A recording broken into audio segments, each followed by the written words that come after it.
स्वागत है। जैसा कि पिछली क्लास आपके सर ने ली थी, मनीष सर ने, गुणनखंड। आज हम नया टॉपिक स्टार्ट करेंगे, उसका नाम है समीकरण। ठीक है, समीकरण समीकरण और ये है अपना चौथा टॉपिक है। और यूनिट फर्स्ट के अंदर, तो यूनिट फर्स्ट में अपने दो और टॉपिक और विशेष रहेंगे, वर्गमूल और घनमूल। फिर उसके बाद अपना यूनिट फर्स्ट कंप्लीट हो जाएगी। ठीक है, तो समीकरण की बात करते हैं कि समीकरण ये होता है कि कोई अज्ञात जो राशि होती है, अपने को कोई राशि निकालनी है। ठीक है, किसी की वैल्यूज निकालनी है।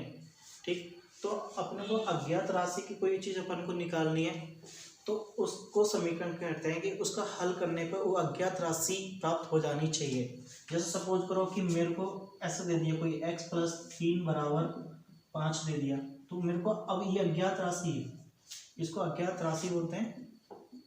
ठीक है, अज्ञात राशि। इस अज्ञात राशि का यदि मेरे को हल प्राप्त हो जाए तो उसे हम क्या कहेंगे? समीकरण कहेंगे। तो अज्ञात राशि कितनी भी हो सकती है, 2 या 2 से अधिक भी हो सकती है। सपोज करो मेरे को ऐसे भी दे दिया, 2x + 2y = 2y दे दिया। ठीक है, अब इस अज्ञात राशि के मान हल करो, तो ऐसे भी अपन निकाल सकते हैं।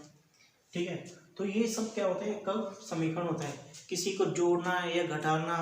ठीक है, लेकिन एक चीज है कि जब समीकरण को जब हल किया जाता है तो उसे इक्वल चिन्ह से डिनोट किया जाता है, समानता आनी चाहिए। अब ये अपने सपोज करिए x + 3 = 5 दे रखा है, इसको यदि मैंने फाइंड आउट किया तो x की वैल्यू अपने पास आ गई 2। अब मैंने x की वैल्यू 2 आई, इसको यहाँ पर रखा, तो 2 + 3 = 5, तो 5 = 5। तो दोनों पक्ष, अब ये जो इक्वल का ये वाला पक्ष है, ये वाला पक्ष, वो पक्ष अपना कहलाता है बायां पक्ष। ठीक है, बायां पक्ष। और ये वाला जो इक्वल के इधर वाला है, वो अपना क्या कहलाता है? दायां पक्ष। तो ये कहने का मतलब है कि यदि आपका बायां पक्ष और दायां पक्ष, मतलब आपका यदि बायां पक्ष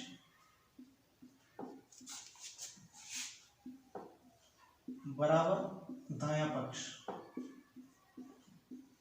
यदि दोनों पक्ष बराबर हो तो वो समीकरण का हल कहलाता है कि आप, हाँ, वो समीकरण इसको संतुष्ट करते हैं। और ये आपके लेफ्ट हैंड साइड और राइट हैंड साइड, ठीक है, इनको LHS और इसको RSH।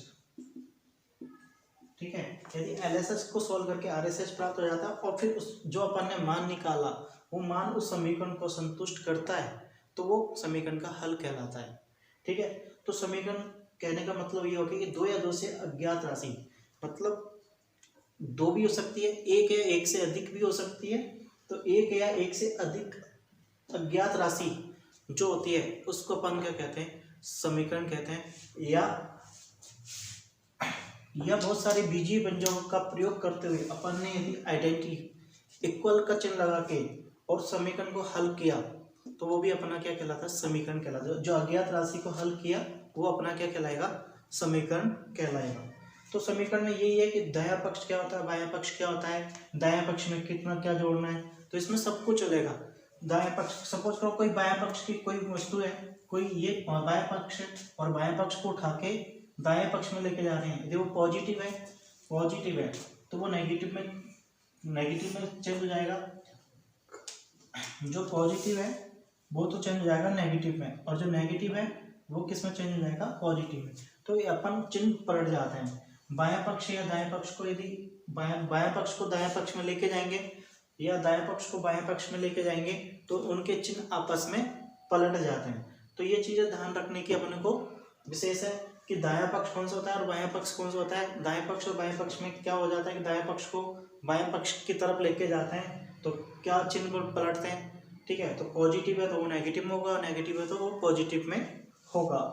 अब बात करते हैं कि हमें 3 चीज और ध्यान रखनी है कि समीकरण में 3 होती है। 3 चीज की हमें ये ध्यान रखना है। एक बार इसका फटाफट स्क्रीनशॉट ले लो, और अभी मेरे चैनल को जिसने सब्सक्राइब नहीं किया प्लीज सब्सक्राइब करें। ठीक है, ये और आपको लगातार आप नोटिफिकेशन ऑन करें ताकि आपको अपडेट मिल सके। मेरा मैं जितना कोशिश कर सकता हूँ उतना कोशिश आपको कर रहा हूँ। मेरा तरीका अगर जितना मेरे पे आता है उससे ज़्यादा कोशिश करूँगा समझाने की तरीका, ठीक है। हर जगह पे अलग अलग तरीका होता है, हर जगह का माइंड अलग अलग होता है, हर टीचर का पढ़ाने का तरीका अलग अलग होता है, ठीक है।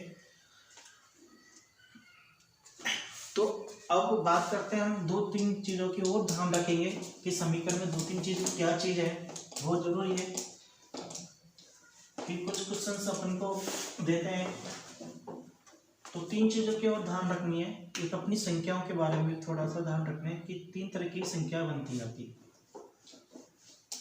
संख्याएं, ठीक है। तीन, एक तो होती क्रमागत, तो क्रमागत संख्या ज्ञात करनी है, ठीक है। आपको कोई चीज दे दी कि क्रमागत है और क्रमागत के बाद में दे दिया सपोज करो 5 संख्याएं क्रमागत संख्या दे रखी है और उनका योग क्या दे रखा है 50 दे रखा है, तो उस वह संख्या ज्ञात कीजिए। तो क्रमागत संख्या तो उसकी जो चलती है वो क्या चलती है आपके x, ठीक है, comma x+1 comma x+2 comma x+3 dot dot n तक, ठीक है। ये चलेगी आपके डॉट डॉट n तक। तो आप इसको ऐसे ही लिख सकते हो x+n, ठीक। ये हो गई क्रमागत। अब सपोज करो मेरे को बोल दिया कि 5 संख्याओं का 5 संख्या क्रमागत 5 संख्या क्या दे दिया क्वेश्चन, क्रमागत 5 संख्या का योग, क्रमागत 5 संख्या का योग 50 है, तो वह संख्या ज्ञात कीजिए, वह संख्या ज्ञात कीजिए। तो ये दे दिया कि क्रमागत 5 संख्याओं का योग कितना है 50 है, तो वह संख्या ज्ञात कीजिए। अब क्रमागत 5, तो क्रमागत 5 लिख दो, x+1 plus x+2 plus x+3 plus x+4 बराबर कितनी हो गई 50। 1 2 3 4 और 1 5 हो गई। अब इनको ऐड करते हैं, 4 3 7 और 2 9, 9 और 1 10। अब ये कितनी होगी 5x, तो 5x प्लस 10 बराबर कितनी होगी 50। तो 5x बराबर कितना होगी 50। अब ये इसको किस इधर लेके जा रहे हैं दाएं पक्ष में, अभी पॉजिटिव है तो दाएं पक्ष में जाते ही कैसा हो जाएगा नेगेटिव, तो 50 - 10, तो 5x बराबर आ गया 40 और x बराबर क्या आ गया 40/5, 8। x की वैल्यू क्या आ गई अपने पास 8 आ गई, ठीक है। तो ये हो गया पहला अपना क्रमागत संख्याएं दे रखी है, ठीक है। एक बार इसका स्क्रीनशॉट ले लो, फिर अगला दूसरी के बारे में बात करते हैं समक्रमागत संख्या। पहले तो होगी क्रमागत संख्या, दूसरी बात करते हैं समक्रमागत संख्या।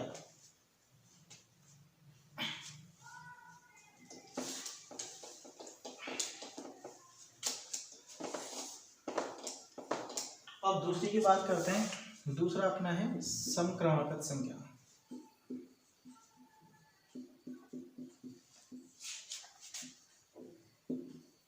समक्रमागत संख्या, तो समक्रमागत संख्या क्या चलेगी कि x+1 और x+3, ठीक है, डॉट डॉट आगे तक चलेगी। और तीसरी चलती है अपनी विषम क्रमागत संख्या। क्या चलती है विषम क्रमागत संख्या, ठीक है। वो क्या चलेगी आपका x+2, ठीक है, विषम, इसमें आपके चलेगा x+1 x+3, ठीक है, और x+7 x+5 ये चलेंगे, और इसमें चलेंगे x x+2, ठीक है। उसके बाद क्या चलेंगे आपके x+4 x+6 dot dot dot.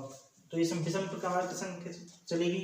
Suppose करो कि x की वैल्यू आती है अपने पास 1 है, तो मैंने 1 रखा, तो एक और एक दो, दो फिर चार, फिर आपके 6 8, ये इस टाइप की सीरीज आएगी। तो सम क्रमागत संख्या हो गया लगातार, ठीक है। इसमें एक रखा तो 1 3 5 5 7 फिर 9, ऐसे सीरीज चलेगी। तो ये कौन सी होगी अपनी विषम क्रमागत संख्या है। तो ये तीन चीजों को अपन को ध्यान रखने की जरूरत है, विषम क्रमागत संख्या, विषम क्रमागत संख्या और क्रमागत संख्या, उनके बारे में ध्यान रखने की जरूरत है। अब हम सवालों के बारे में बात करते हैं। तो सवालों से हम रिलेटेड सवाल करेंगे कुछ, ठीक है। एक बार इसका स्क्रीनशॉट ले लो, फिर आप सवाल स्टार्ट करते हैं समीकरण से रिलेटेड। 10-11 सवाल है, अलग अलग टाइप्स के हैं, आपको उसमें सारे कंप्लीट हो जाएंगे, ठीक है।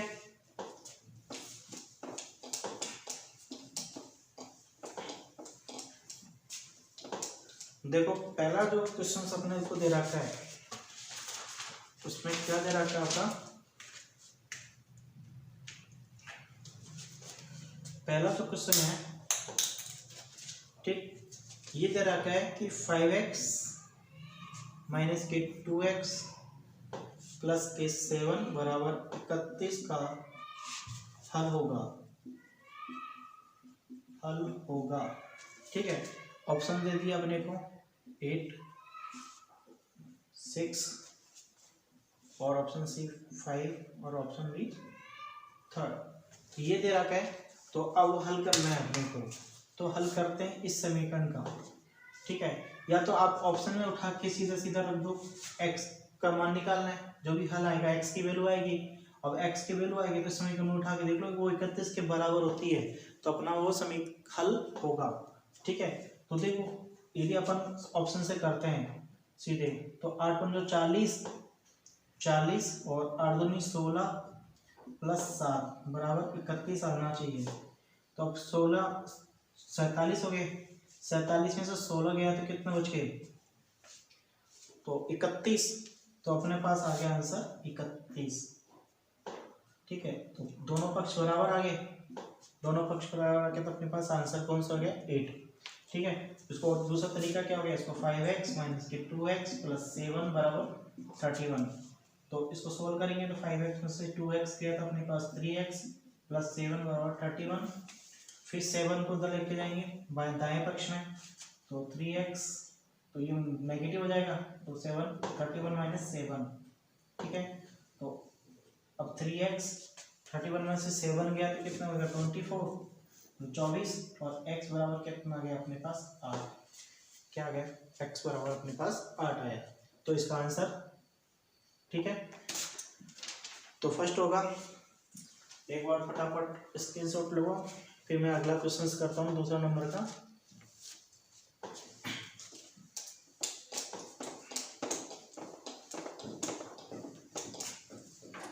क्वेश्चन नंबर 2 दे रखा है आपको, यदि समीकरण दे रखा है 2y बराबर 5x प्लस 3 प्लस y को हल कीजिए, ठीक है। हल करना है, तो अब हल करना है, इसके ऑप्शन दे रखे हैं 2, ऑप्शन दे रखे माइनस के 5, सी ऑप्शन दे रखा 5 और डी ऑप्शन दे रखा 6। तो वही चीज पहले संतुष्ट करके देख लो। यदि मैंने y को 2 पकड़ लिया, y बराबर मैंने क्या रखा 2 रख दिया समीकरण में इसमें, ठीक है। तो 2 रखा तो 2 दूनी 4, ठीक है, और 2 रखा तो ये कितने हो गए 5, ठीक है। ये 5 हो गए 50 25, तो बराबर नहीं आ रहा, तो ये तो कैंसिल हो गया। मैंने 5 रखा तो माइनस के 10 आ गया, और इधर 5 रखा तो 5 में से 3 गया तो 2 माइनस के 2, और माइनस के 2 को भी 5 से गुणा करेंगे तो माइनस के 10, तो ये आ गया वन ऑप्शंस, तो बी आंसर इसका होगा, ठीक है। तो बी आंसर हो गया। और इसको सोल्व करने का तो जो तरीका है वो अपना 2y, इसको मल्टीप्लाई करेंगे दोनों से, तो 15 को 5 को 3 से करेंगे तो 15, और 5 को y से करेंगे तो 5y, फिर इसको इधर लेके आ जाएंगे, ठीक है। अब दाएं पक्ष में से, क्योंकि चर वाली राशि एक तरफ कर लो और अचर वाली राशि एक तरफ कर लो, तो दाएं पक्ष को बाएं पक्ष में ले आते हैं तो माइनस हो जाएगा, 2y माइनस के 5y बराबर 15 हो जाएगी, 5 में से 2y गए तो माइनस के 3y बराबर 15 और माइनस है तो माइनस हटाएंगे, दोनों साइड में क्या करना है, माइनस से इंटू कर दो, तो माइनस माइनस दोनों साइड में इंटू करेंगे, इसको माइनस से और इसको माइनस से, तो ये माइनस माइनस कैंसिल हो जाएगा, प्लस 3y माइनस के 15, तो y बराबर हो जाएगा माइनस के 5, तो आंसर क्या आ गया माइनस के 5। ठीक है, अगला क्वेश्चन एक बार फटाफट स्क्रीनशॉट लो।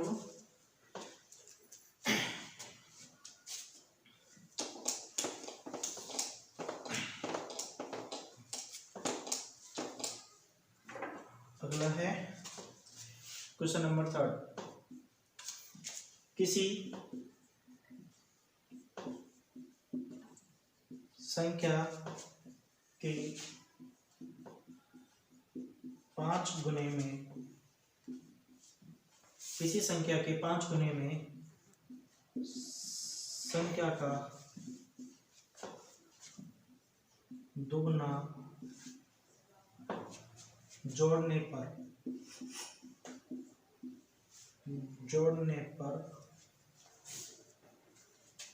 42 आता है, तो वह संख्या ज्ञात कीजिए। ठीक है, यदि किसी संख्या के 5 गुने में संख्या का दुगना जोड़ने पर 42 आता है तो वह संख्या ज्ञात कीजिए। इसका ऑप्शन दे रखा है अपने को 6, इसके ऑप्शन दे रखे अपने को 7, इसके ऑप्शन दे रखे अपने को -6 और लास्ट ऑप्शन दे रखे अपने को 5। ठीक है, तो अब किसी संख्या के 5 गुने में, सपोज करो वह संख्या क्या है x, तो उस संख्या का 5 गुना, ठीक है, उस संख्या का 5 गुना में संख्या का दुगना, संख्या कितनी थी x, तो संख्या का दुगना 2x, दुगना जोड़ने पर क्या आता है 42 आता है, तो 7x बराबर 42, x बराबर क्या हो गया 6, तो आंसर क्या आ जाएगा अपने पास 6, तो आंसर क्या आ जाएगा अपने पास 6। ठीक है,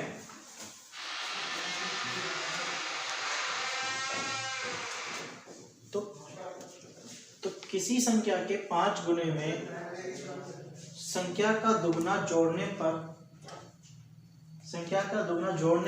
42 आता है, तो वह संख्या ज्ञात करनी है। तो फिर ठीक है, तो अपना आंसर क्या आ गया 6 आ गया, x का मान क्या आ गया 6 आ गया। ठीक, अगला क्वेश्चन है, फटाफट स्क्रीनशॉट ले लो, फिर नेक्स्ट क्वेश्चन करते हैं।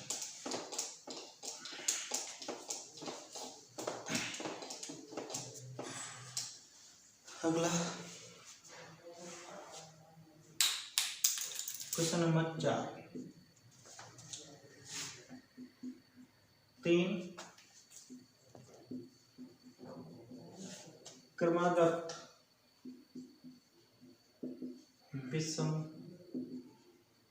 विषम संख्या का योग 39 है, संख्या ज्ञात कीजिए। तो पहला ऑप्शन दे रहा है आपको 11, 12, 15, दूसरा ऑप्शन दे रखा है 12, 13, 15, तीसरा ऑप्शन दे रखा है आपको 11, 14, 15 और चौथा ऑप्शन दे रखा है 12, 16 और 17, ये दे रखे हैं। तो 3 क्रमागत विषम संख्याओं का योग 39 है। 3 क्रमागत x प्लस 1 और तीन क्रमागत विषम संख्या है, तो अपने पास क्या होगी x प्लस 2 और प्लस x प्लस 4 बराबर कितना है 39, तो ये कितना आ गया अपने पास 6, तो और ये कितना हो गया 3x, तो प्लस 6 39। ठीक है, तो 3x तो इधर जाएगा 39 माइनस 6, तो 3x कितना आ गया 39 33। ठीक है, तो x बराबर कितना आ गया अपने पास 11, तो x बराबर कितना आ गया 11, तो x की वैल्यू कितनी है अपने पास 11 आ गई। 11 में 2 ऐड करेंगे तो 13 और 11 में 4 ऐड करेंगे तो 15, तो कितने आ गए अपने पास 11, 13 और 15, तो ये 11 है, ठीक है। तो ये अपना ऑप्शन कौन सा रहेगा, ये, ठीक है। तो 11, 13 और 15, तो अपने ऑप्शन नंबर आ गया बी। तो इस टाइप से 3 क्रमांक विषम संख्याओं का योग दे रहा था 39, तो वह संख्या ज्ञात करनी है, ठीक है। तो अगला फटाफट स्क्रीनशॉट लो, अगला क्वेश्चन करते हैं अपन नेक्स्ट। और अभी मेरे चैनल को जिसने सब्सक्राइब नहीं किया उससे सब्सक्राइब करें ताकि आपको अपडेट्स मिल सकें, नोटिफिकेशन ऑन रखें, ठीक है। लाइक बटन भी ऑन करें और कमेंट बॉक्स में भी आप कमेंट दें, ठीक है। क्वेश्चन नंबर 5,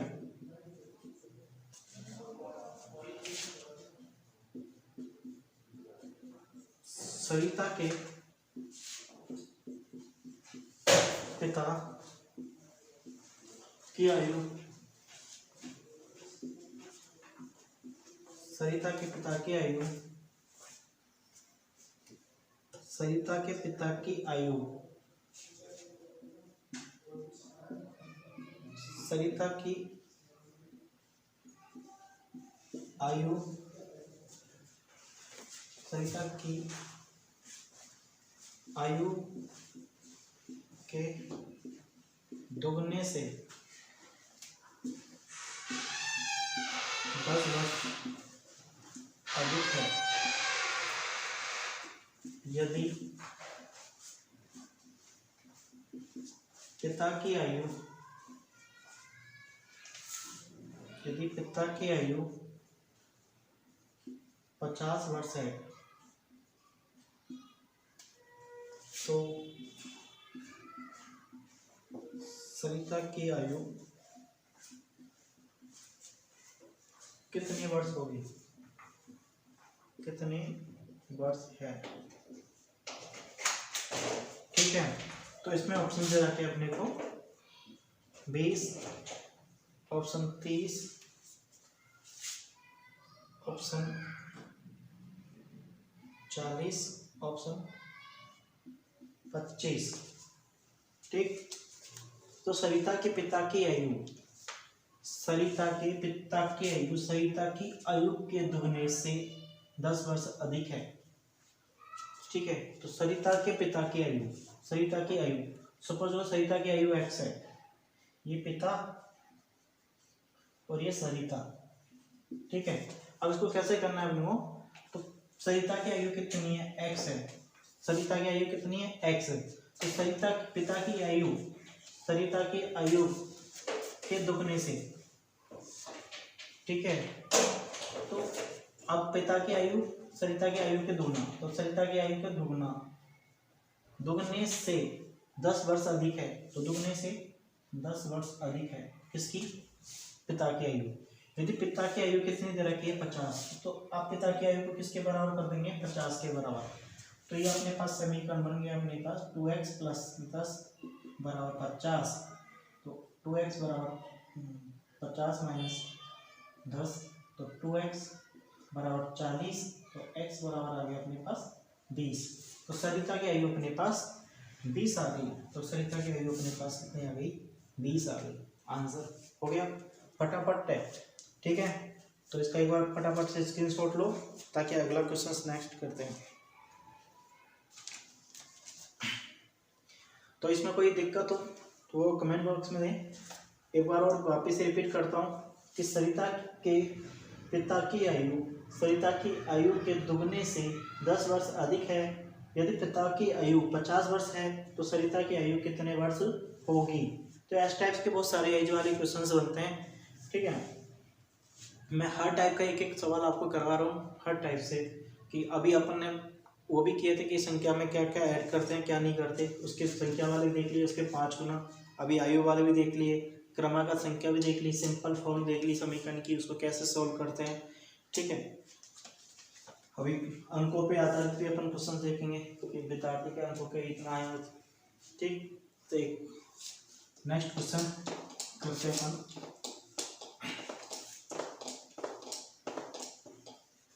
अगला क्वेश्चन है अपना क्वेश्चन नंबर 6। ठीक, एक विद्यार्थी द्वारा, इसमें दे रखा है कि एक विद्यार्थी द्वारा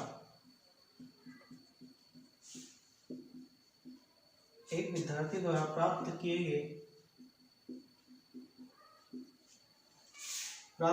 गए अधिकतम अंक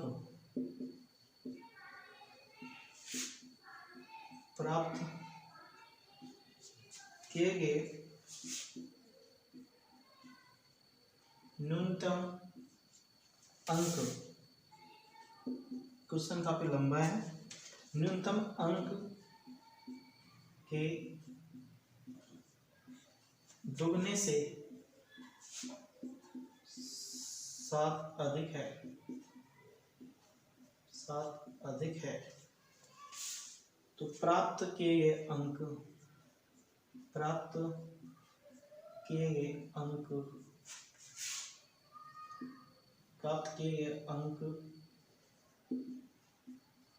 57 है, 87 है। तो प्राप्त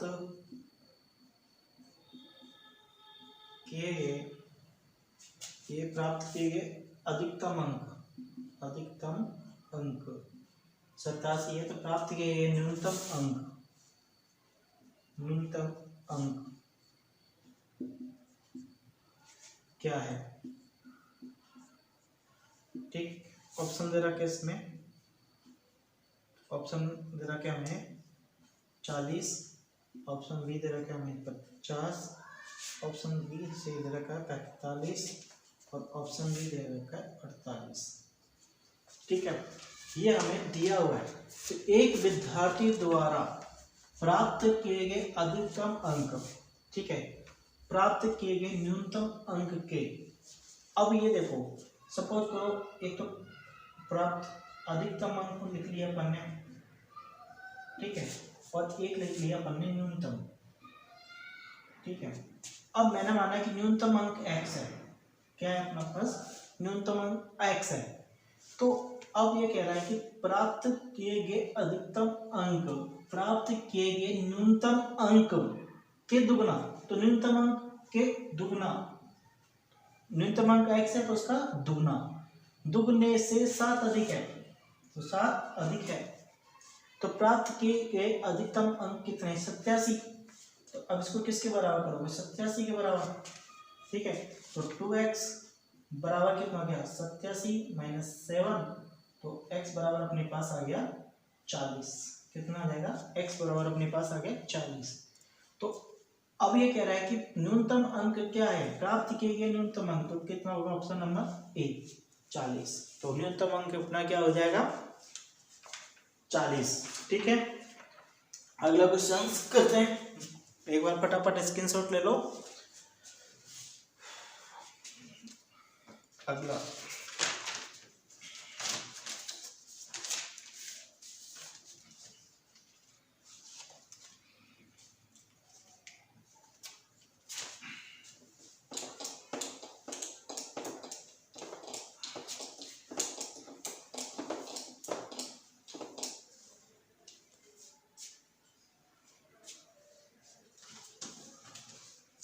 क्वेश्चन नंबर 7। ठीक, यदि x + 1/2 प्लस x + 2/3 बराबर x - 5/7 प्लस 9 का हल होगा। ठीक है, ऑप्शन दे रखा है अपने को 13, ऑप्शन दे रखा है 14, ऑप्शन सी दे रखा है 15 और ऑप्शन डी दे रखा है हमें 17। ठीक, अब इन सवालों का अपन एलसीएम लेके करेंगे, बहुत टाइम लग जाएगा। सीधा सीधा ऑप्शन से रखो और देखो कि क्या आ रहा है क्या नहीं आ रहा। ठीक है, तो इसमें देखते हैं, या तो अपन पहले लंबे कायदे से देख लेते हैं या फिर शॉर्ट करके देख लेते हैं। पहले तो शॉर्ट करके देखने की कोशिश करते हैं कि क्या आ रहा है। यदि 13 रखता हूँ तो 13 और 1 14, 14/2। 13 रखा तो 15/3 और बराबर, दोनों पक्ष बराबर आने चाहिए। इसमें 13 दूनी 26, 26 माइनस 5 करता हूँ तो 21, ठीक है, और 21/7 प्लस 9, ये आया अपने पास। देखो 7, 2 से ये कट गया 7, 3 से ये कट गया 5, ठीक है, प्लस 7 से ये कट गया 3 प्लस 9। देखो 7 5 12 आ रहा है और 9 3 12 आ रहा है, दोनों पक्ष बराबर हो गया तो आंसर कौन सा आ रहा है अपने पास, 12 आना।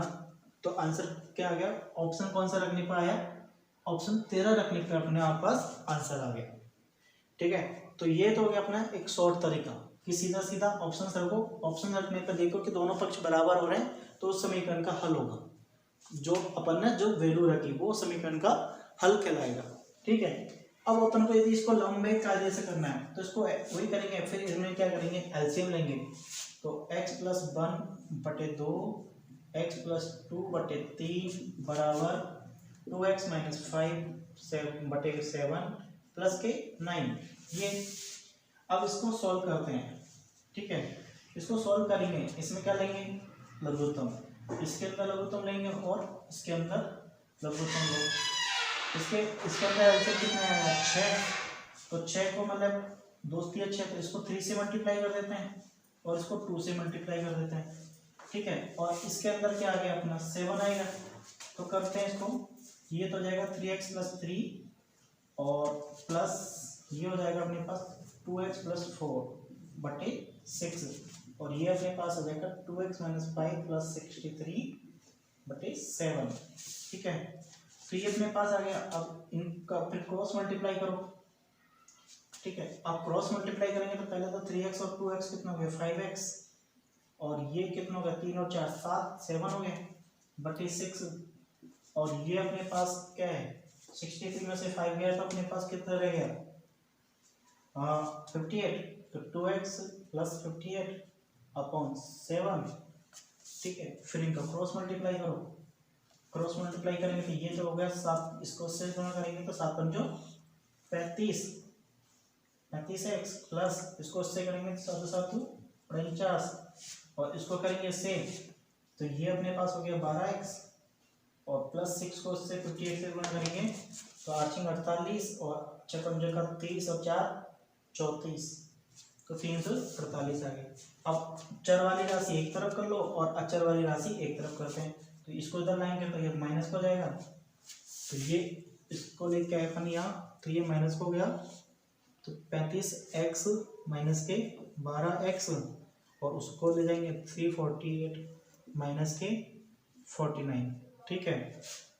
तो 35 में से 12 गए तो कितना बच के अपने पास 33x और इसमें से 49 गया तो ये तो 48 हटा दो, 300 और इसमें से एक कम कर दो 299, ठीक है। अब 299 आ गया तो x बराबर अपने पास 299/23, इस तरह से करेंगे तो एक बार गया, फिर इसको बचे कितना 6 और 63 और 69 बच गया, और फिर इसको उससे करेंगे तो 69 3 बार, तो x की वैल्यू कितनी आ गई 13। तो एक तरीका तो ये है। अब इसको देखो कितना लंबा चौड़ा है, ठीक है। और एक तरीका सीधा सीधा ऑप्शंस 2 सेटिंग में हो रहा है, 2 लाइन में हो रहा है, ठीक है। और वो चीज़ है ना। और आगे का जो क्वेश्चन है अपने 4-5 टाइप के क्वेश्चन और बच रहे हैं, वो आगे नेक्स्ट क्लासेस में कराएंगे, ठीक है। राधे राधे।